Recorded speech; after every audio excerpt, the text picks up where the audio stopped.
तो सर माशाल्लाह आप काफिले की क़यादत करते हुए पहुंचे हैं, क्या आज के लिए तवक्कुआत है आपकी? नहीं, मैं तो घर से आ रहा हूँ। क़यादत तो अभी नहीं हुई, तो क़यादत तो वो कल जो फैसले हो गए वो ही फैसले हैं इंशाल्लाह। तो इसमें कितने वोट आ जाएंगे? कल आपने 186 की ताकत शो की थी, क्या कहेंगे आज वही?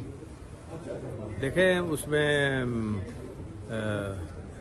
सारी रात सारी दुआ करते रहे कि इजाफा हो जाए, तो अब देखेंगे इंशाल्लाह। और जो ये कहा जा रहा है कि आपके कुछ अरकान उनसे राब्ते में हैं,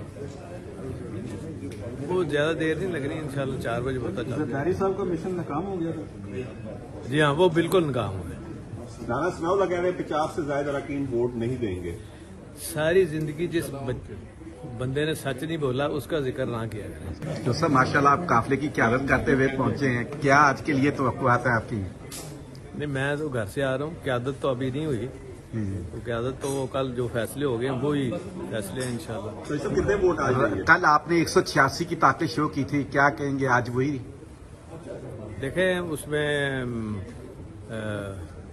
सारी रात सारी दुआ करते रहे कि इजाफा हो जाए, तो अब देखेंगे इंशाल्लाह। और जो ये कहा जा रहा है कि आपके कुछ अरकान उनसे राब्ते में हैं, वो ज्यादा देर नहीं लग रही, इंशाल्लाह 4 बजे पता चल जरदारी साहब का मिशन नाकाम हो गया था। जी हाँ, वो बिल्कुल नाकाम हुए। राना सनाउल्ला कह रहे हैं 50 से ज्यादा अरकान वोट नहीं देंगे। सारी जिंदगी जिस बंदे ने सच नहीं बोला उसका जिक्र ना किया करें।